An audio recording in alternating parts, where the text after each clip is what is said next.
the class 13 of English series. Welcome back to my channel. This is Khushbu and in this video we'll discuss tenses. इस video में हम tenses का first part देखेंगे. Tenses की video को मैंने 4 part में डिवाइड किया है और चारों वीडियोस एक ही साथ में रिलीज होंगी यूट्यूब पे, ताकि आपको कोई भी गैप ना बीच में डले, आप एक ही साथ में चारों वीडियोस देख सकें. सो इस वीडियो में हम इंडेफिनिट टेंस डिस्कस करेंगे, नेक्स्ट वीडियो में कंटिन्यूस डिस्कस करेंगे, उसके बाद perfect and in the last video will discuss perfect continuous. Last video में हम सभी की कंबाइंड सैंपल क्वेश्चंस भी डिस्कस करेंगे. So watch the video till the end. Let's begin. So यहाँ पे आपको कुछ पिक्चर्स दिख रही हैं जहाँ पे कुछ एक्टिविटीज हो रही हैं.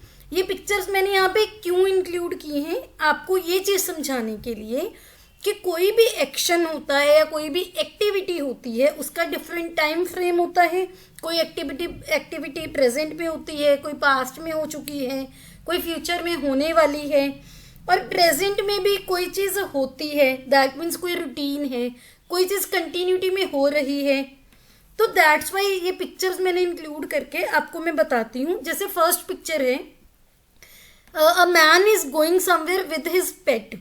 तो यहाँ पे वो चीज़ प्रेजेंट में कंटिन्यूटी में हो रही है. ये प्रेजेंट कंटिन्यूस टेंस की टाइप है. इसके नीचे आपको एक स्कूल स्टूडेंट दिख रहा है जो स्कूल जाता है, वो उसका रूटीन है, तो वो प्रेजेंट इंडेफिनिट हुआ. अब एक वीडियो में एक स्कूल के बाहर स्टूडेंट खड़ा है और वो टाइम देख रहा है. ये क्या है, परफेक्ट की एग्जांपल हो सकती है कि स्कूल लग चुका है, स्कूल स्टार्ट हो चुका है. Similarly I have been waiting for you, यहाँ पे एक मिनियन है, ये भी परफेक्ट की एग्जांपल है.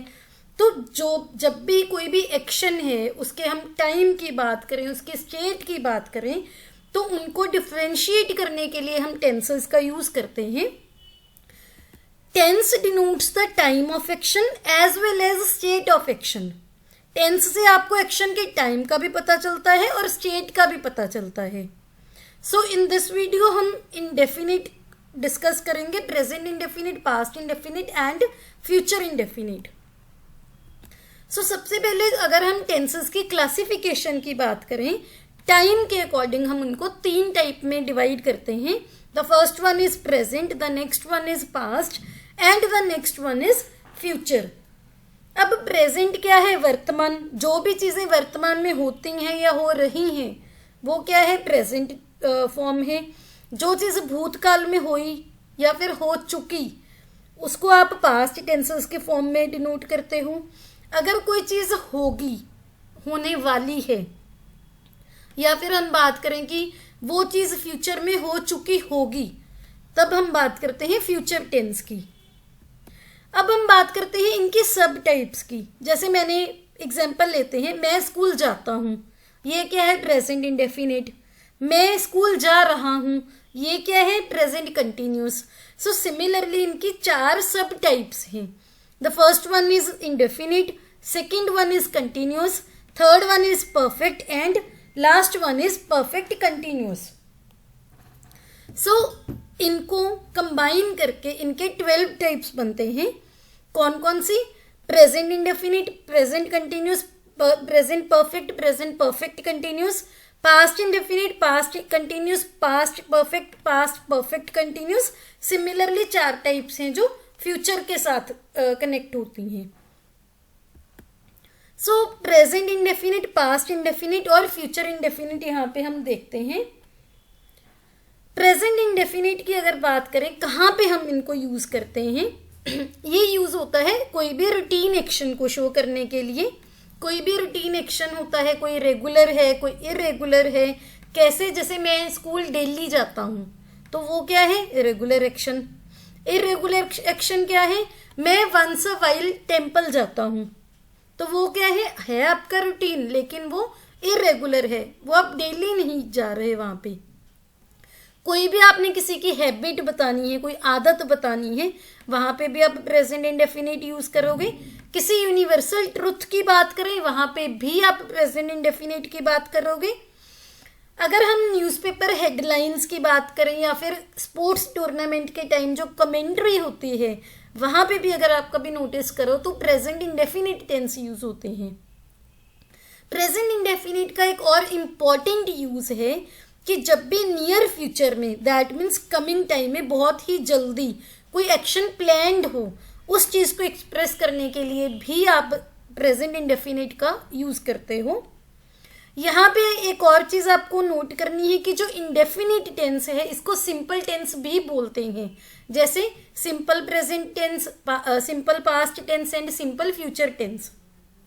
कुछ एग्जाम्पल्स देखते हैं। For example, I come here daily, मैं यहाँ डेली आता हूँ, ये क्या है, मेरा रूटीन है। सुनामी कम्स इन जापान, ये क्या है, एक फैक्ट है। ही स्मोक्स, ये उसकी हैबिट है। Similarly the sun rises in the east, ये क्या है, यूनिवर्सल ट्रूथ है। PM leaves for G20 meeting next week, ये क्या है, फ्यूचर में, नियर फ्यूचर में प्लान्ड एक्शन है। सो सब जगह हमने प्रेजेंट इंडेफिनिट की बात की। अब बात कर लेते हैं इनके फॉर्मेट की। इनका फॉर्मेट क्या रहता है, सब्जेक्ट प्लस वर्ब की फर्स्ट फॉर्म प्लस ऑब्जेक्ट।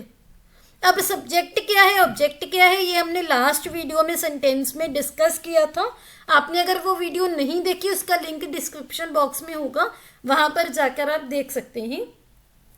सो यहाँ पे एक और पॉइंट नोट करने वाला है कि जब भी सिंगुलर थर्ड पर्सन की बात हो, सिंगुलर भी हो और थर्ड पर्सन भी हो, दोनों का कॉम्बिनेशन होना चाहिए। जब ये दोनों कंडीशंस सेटिस्फाई हों तब वर्ब की फर्स्ट फॉर्म के साथ हम एस और ईएस का भी यूज करते हैं। एग्जाम्पल्स देखते हैं। आई ईट एन एप्पल, अब आई है, फर्स्ट पर्सन है, तो हमने सिंपल वर्ब की फर्स्ट फॉर्म यूज की, वो क्या थी, ईट। अब हमने बात की she eats an apple. She eats an apple का क्या मतलब, क्योंकि यहाँ पे हमने थर्ड पर्सन सिंगुलर यूज किया, शी, वो सेब खाती है। आई ईट एन एप्पल का क्या मतलब, मैं सेब खाता हूं। अब ये क्या है, आपका रूटीन एक्शन है, तो हमने यहाँ पे प्रेजेंट इंडेफिनिट की बात की। अब अगर प्रेजेंट इंडेफिनिट में ही आपने नेगेटिव फॉर्म को इंक्लूड किया तो आप क्या यूज करोगे, सब्जेक्ट प्लस डू नॉट या डज नॉट प्लस वर्ब की फर्स्ट फॉर्म प्लस ऑब्जेक्ट। अब डू नॉट कहाँ यूज होगा, जहां पे सिंपल वर्ब की फर्स्ट फॉर्म यूज होनी थी। जहां पे हमने एस या ईएस का यूज किया वहां पे हमने डज नॉट का यूज करना है। एग्जाम्पल से समझते हैं। I do not eat non veg, क्योंकि आई है, फर्स्ट पर्सन है, तो मैंने डू नॉट का यूज किया। अगर मैं यहाँ पे बोलते he does not eat non veg, अब ही क्या है, सिंगुलर थर्ड पर्सन है, तो डज नॉट का यूज किया। लाइकवाइज आपने प्रेजेंट इंडेफिनिट में इंटेरोगेटिव टेंस की बात करती हैं। इंटेरोगेटिव मतलब प्रश्नवाचक, जहां पे कोई भी क्वेश्चन इंक्लूड हो, वहां पे क्या फॉर्मेट रहेगा, डू और does plus subject plus verb की first form plus object plus sign of interrogation. Sign of interrogation के बिना कोई भी इंटेरोगेटिव टेंस है वो इनकम्प्लीट होता है। जहाँ पे डू नॉट यूज होता था वहां पे डू यूज होगा, जहां पे डज नॉट यूज होता था वहां पे डज यूज होगा। एग्जाम्पल देख लेते हैं। डज शी लाइक यू, क्योंकि शी क्या है, सिंगुलर थर्ड पर्सन है, तो डज का यूज हुआ। अगर मैं यहाँ पे बोलती डू आई लाइक यू, तो आई क्या है, फर्स्ट पर्सन है, तो मैंने डू का यूज किया। अब अगर आपने नेगेटिव और इंटेरोगेटिव दोनों को कंबाइन कर दिया तो क्या फॉर्मेट रहेगा, डू और does plus subject plus not plus verb की first form plus object plus question mark. अब यहाँ पे जो चीज नोटिस करने वाली है, नोट करने वाली, वो क्या है कि जब भी इन दोनों को कंबाइन किया, नेगेटिव और इंटेरोगेटिव को, तो जो नॉट है वो सब्जेक्ट के बाद में आएगा, वो डू और डज के बाद नहीं आएगा, वो सब्जेक्ट के बाद में आएगा। एग्जाम्पल से देखते हैं। Do you not meet her daily, does she not meet her daily, ऐसे। तो यहां पे मैंने नॉट का सब्जेक्ट के बाद में यूज किया। सब्जेक्ट क्या थे, यू या फिर शी। अब बात कर लेते हैं पास्ट इंडेफिनिट की। पास्ट इंडेफिनिट नाम से ही क्लियर है कि जो चीज भूतकाल में हो गई, जो पास्ट में हो गई, जो एक्शन ओवर हो गया, वहां पे आप पास्ट इंडेफिनिट की बात करोगे। इसका क्या फॉर्मेट है? सब्जेक्ट प्लस वर्ब की सेकेंड फॉर्म प्लस ऑब्जेक्ट। अब सब्जेक्ट के साथ वर्ब की सेकेंड फॉर्म क्यों यूज की? क्योंकि आपने पास्ट की बात की। एग्जाम्पल है आई एट एन एप्पल। अब एट क्या है? ईट की सेकेंड फॉर्म है। अगर हमने पास्ट इंडेफिनिट में नेगेटिव फॉर्म इंक्लूड की तब आप क्या यूज करोगे? Did not. जब भी पास्ट इंडेफिनिट में नेगेटिव की बात हुई है तो आप किसी भी पर्सन को आप नहीं देखोगे कि फर्स्ट पर्सन है, सेकंड है या थर्ड है। ना ही आपने ये देखना है कि सिंगुलर है या प्लूरल है। बस आपने डिड नॉट का यूज करना है। It doesn't matter whether it is second person, first person और थर्ड पर्सन। सो क्या फॉर्मेट रहेगा? Subject plus did not plus verb की फर्स्ट फॉर्म। क्योंकि डू की जो सेकेंड फॉर्म है वो डिड है, वो ऑलरेडी वहां पे यूज हो चुकी है, इसलिए आपने डिड नॉट के साथ वर्ब की फर्स्ट फॉर्म यूज करनी है प्लस ऑब्जेक्ट। एग्जाम्पल से देखते हैं। He did not go to the school yesterday. वो कल स्कूल नहीं गया। क्योंकि डिड नॉट यूज हुआ तो गो की फर्स्ट फॉर्म यूज हुई। अब बात कर लेते हैं पास्ट इंडेफिनिट की इंटेरोगेटिव फॉर्म की।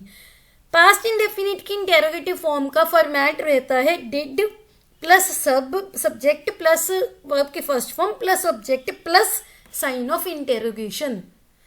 डिड हर पर्सन के साथ यूज होगा, चाहे वो फर्स्ट है, सेकेंड है, थर्ड है या फिर सिंगुलर है, प्लूरल है, इट डजेंट मैटर, हमेशा डिड ही यूज होगा। एग्जाम्पल देखते हैं। Did I meet you yesterday? Did she meet you yesterday? अब बात कर लेते हैं जब आपने इंटेरोगेटिव और नेगेटिव को कंबाइन किया, इसका क्या फॉर्मेट रहेगा? Did plus subject plus not plus verb की फर्स्ट फॉर्म प्लस ऑब्जेक्ट। अब नॉट कहाँ पे यूज हुआ? सब्जेक्ट के बाद। वो डिड के बाद नहीं हुआ, सब्जेक्ट के बाद हुआ। ये चीज आपको यहाँ पे स्पेशली ध्यान में रखनी है। एग्जाम्पल देखते हैं। Did he not tell the truth?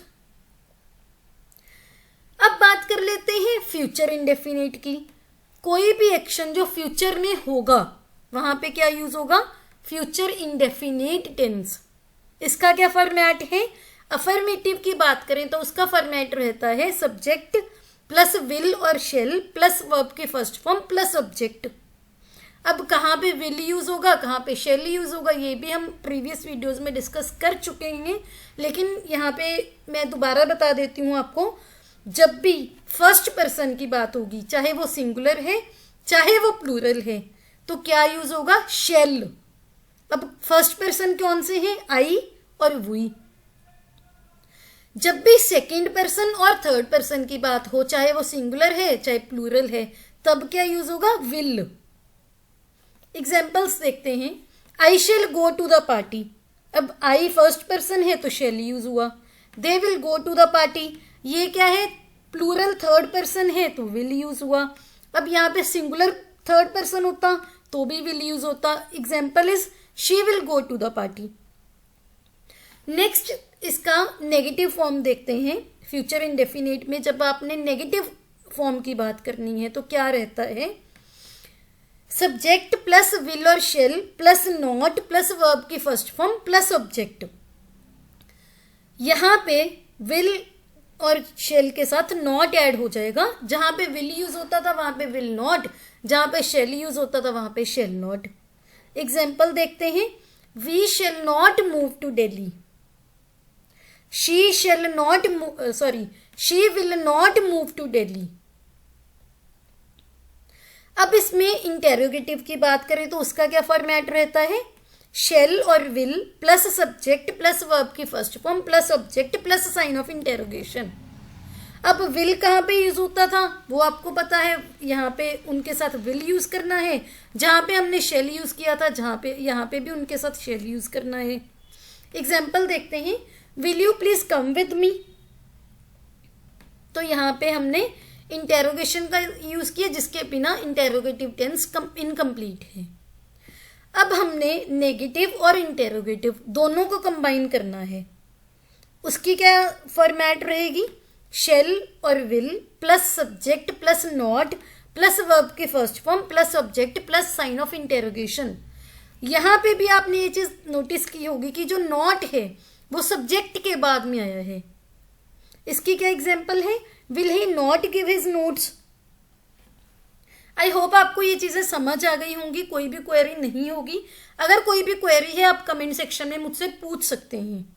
अब हम देखते हैं कुछ रूल्स इंडेफिनिट टेंस के रिगार्डिंग, क्या क्या इंपॉर्टेंट रूल्स का आपको ध्यान में रखना है। So the first one is, जब भी हमने इंटेरोगेटिव फॉर्म के साथ व्हाट, विच, हुम, हाउ जैसे वर्ड्स का यूज करना है, तो जो ये वर्ड्स हैं इनके बाद में इंटेरोगेटिव फॉर्म यूज होगी। क्या इसकी एग्जाम्पल है, what does he know about me.